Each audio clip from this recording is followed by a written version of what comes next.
Je me souviens, jeune, on m'avait très vite appris que dans la vie, on peut avoir des problèmes avec une personne ou deux. Mais on ne peut pas avoir des problèmes avec 4, 5, 6, 7, 12 personnes. On peut avoir des problèmes ou des difficultés, des discordances, des mésententes avec une ou deux ou trois personnes. Pas avec 4, 5, 6, 12, 14 personnes. Parce qu'en fin de compte, vous serez toujours perdant. Vous pouvez bien être fort, puissant, en capacité, mais ne vous en faites pas. Éventuellement, ils vont se rattraper. Parce qu'il s'agit ici de 10 personnes ou de 12. On peut avoir des issues, des difficultés, des problèmes, des soubresauts avec 2, 3 personnes, pas avec 4, 5, 6, 7, 8, 9. Parce que logiquement, déjà, quand il y a plusieurs personnes contre toi, autant ça ne veut pas toujours dire qu'ils ont raison, puisqu'ils sont nombreux, mais pour la plupart des cas, ça veut dire que vous avez un problème. Comment ça se fait que vous n'avez pas des gens autour de vous? Comment ça se fait que toutes ces personnes, c'est-à-dire 4, 5, 6, 12, 15 personnes sont contre toi? C'est-à-dire qu'il y a quelque chose qui cloche.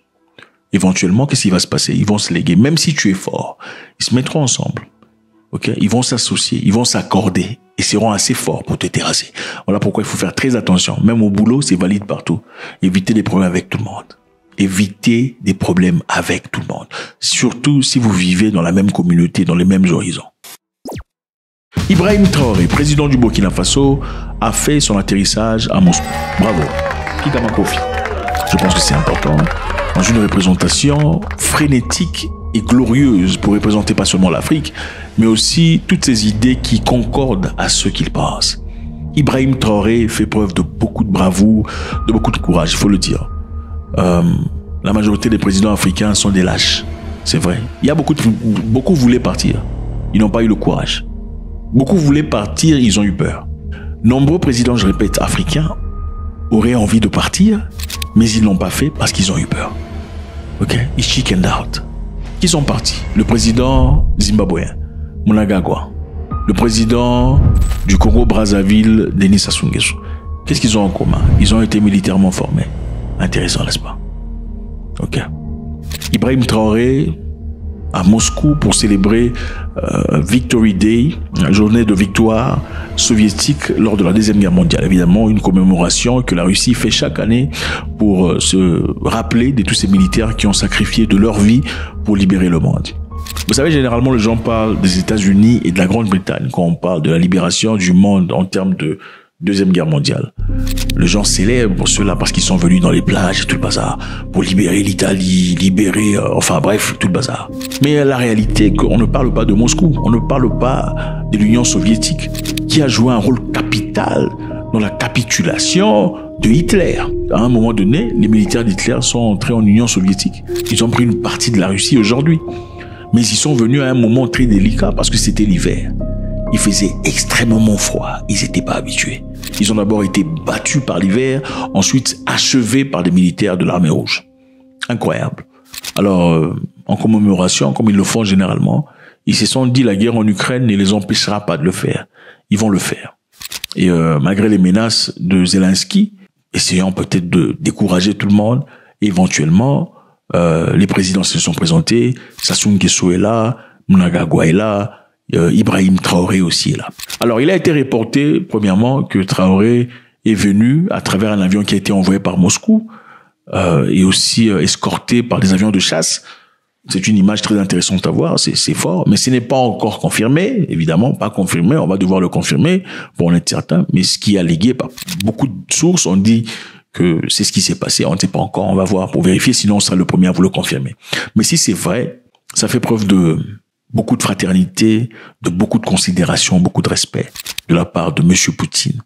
Je pense, il faut pas oublier que monsieur Traoré n'a que 37 ans. Okay? C'est un enfant comparé à tous ces présidents qui sont là depuis très longtemps. Mais il fait preuve de beaucoup de courage, d'énormément de courage. Et je pense que M. Poutine a été aussi particulièrement touché par ce fait.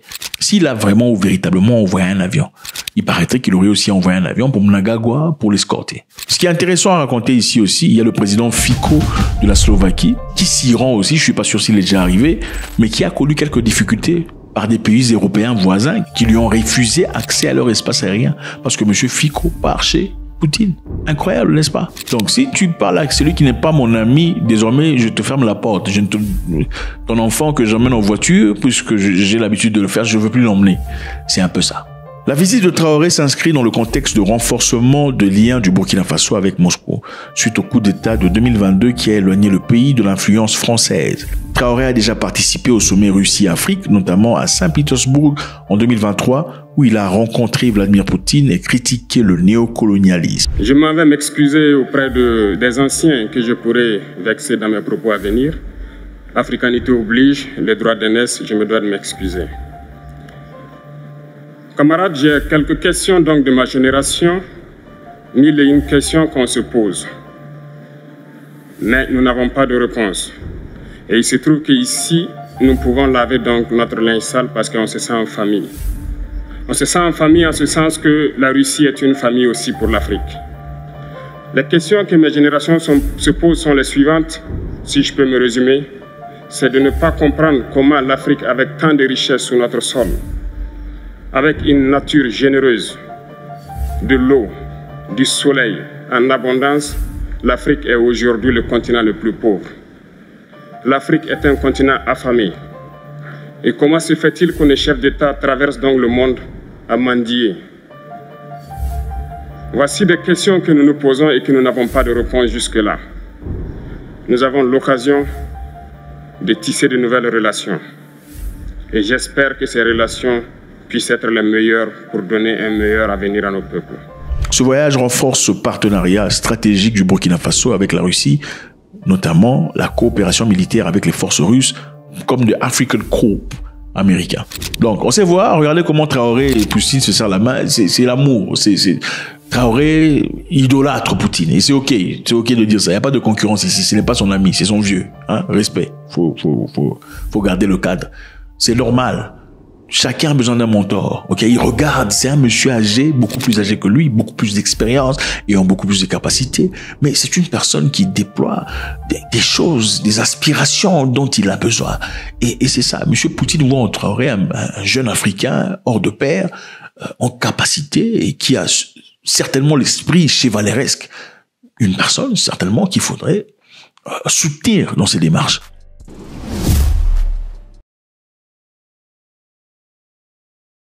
Ibrahim Traoré, président par intérim du Burkina Faso, a rencontré le président vénézuélien Nicolas Maduro à Moscou, à l'ambassade du Burkina Faso, lors de la visite de ce dernier à l'occasion de la célébration du jour de victoire en Russie. Donc les deux chefs d'État se sont rencontrés et ont discuté dans une réunion très intéressante. Ils ont parlé dans le secteur de l'économie, la politique et l'énergie afin de renforcer leurs liens multilatéraux et la solidarité anti-impérialiste. Maduro, c'est un sérieux anti-impérialiste. Ok, c'est une personne détestée par les États-Unis et l'Ouest. Pourquoi? Parce qu'il se cache pas. Ce n'est pas un lâche comme beaucoup d'Africains. Les Africains, beaucoup sont des lâches. Il faut vous dire des vérités. Vous êtes des lâches, peur de vous battre, peur de faire la guerre, peur de résister.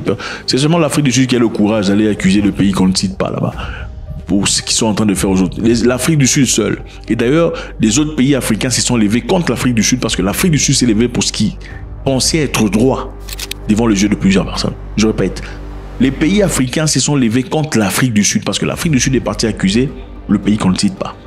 Pourquoi? Parce que leur Bible, elle a dit qu'il va... Aïe, aïe, aïe. Vraiment, non. Il faut vous donner des médailles. C'est ça. Alors, voir un monsieur comme Traoré qui n'a pas peur, il y a beaucoup de dirigeants africains qui auraient voulu partir en Russie. Mais ils ne feront pas, ils ne le feraient pas parce que ça détruirait complètement leur sens à l'égard de l'Ouest.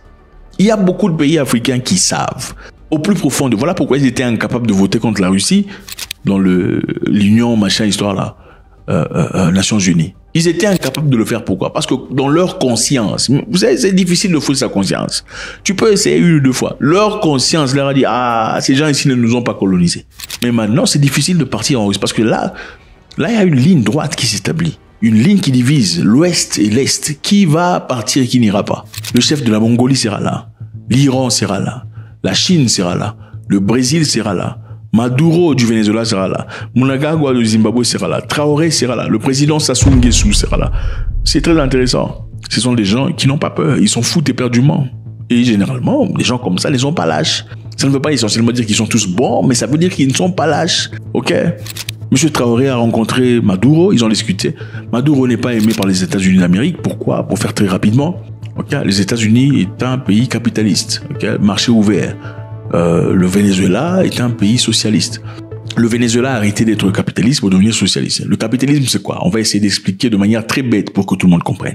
Non, tout le monde n'a pas des degrees comme toi. Il y a des gens qui sont ici, qui suivent, qui veulent comprendre, mais qui n'ont pas essentiellement tout ça là. Bref, le capitalisme, c'est le marché ouvert. Je vous donne un exemple très banal. Prenez une pizza, ok? Vous voyez une pizza? Ok, vous êtes à 12, vous avez joué au football. La pizza a 12 morceaux, c'est-à-dire 11 joueurs plus un réserve qui est entré pendant quelques minutes. Avec 12 morceaux, il y a une personne qui dit, bon, moi, je vais prendre 10 morceaux. Vous, les autres 10 personnes, mangez les 2 morceaux. C'est ça, le capitalisme. Voilà pourquoi il y a Jeff Bezos qui est multimilliardaire. Vous l'acclamez, Bezos. Tu ne seras jamais Bezos, petit. Tu ne seras, tu peux prier comme tu veux. Tu vas pas être Bezos. C'est pas toi. C'est pas vous. Tu ne seras pas Zuckerberg. Ils sont choisis. Ce sont des gens très limités. C'est eux qui ont le plus gros morceau du pizza. Mais non, pendant ces temps-là, quand il y avait le truc là, ok, Bezos a multiplié ses milliards. Les imbéciles. En Afrique, il est en train de dire, oh, c'est le business, il est intelligent. Il est intelligent dans le capitalisme. Pour faire sur l'intelligence, c'est l'esclavage. Les marchands d'esclaves n'étaient pas intelligents. Non, les marchands d'esclaves, ils n'étaient pas intelligents. Les maîtres d'esclaves, ils étaient intelligents ou pas?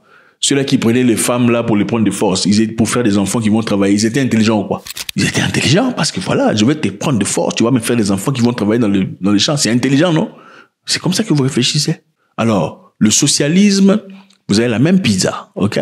Dans la même pizza, vous avez 12 joueurs qui ont joué au football. Qu'est-ce que vous faites? Vous coupez la pizza en 12 parties, chacun prend une partie. C'est ça le socialisme. De manière idéale, idéalisée. Mais pour que ça se réalise, là, c'est une autre histoire.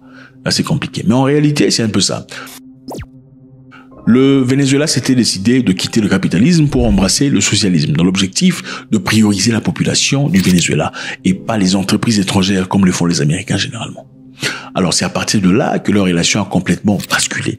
Les États-Unis n'ont pas aimé, ils s'y sont retirés et ils ont sanctionné le Venezuela.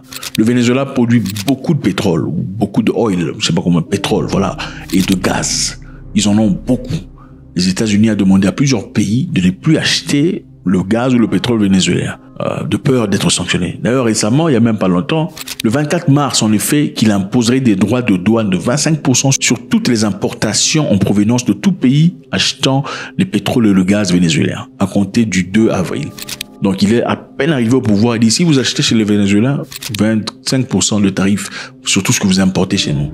Pourquoi? Parce que bon, le marché du Venezuela n'est pas ouvert aux Américains. Voilà pourquoi ils ont fait tout ça. Il y a beaucoup de choses qui se sont passées, des tentatives de coup d'État, c'était à cause de ça. Avant Maduro, il y avait Chavez qui a insulté les Américains, il les a appelés Satan et impérialistes. Regardez.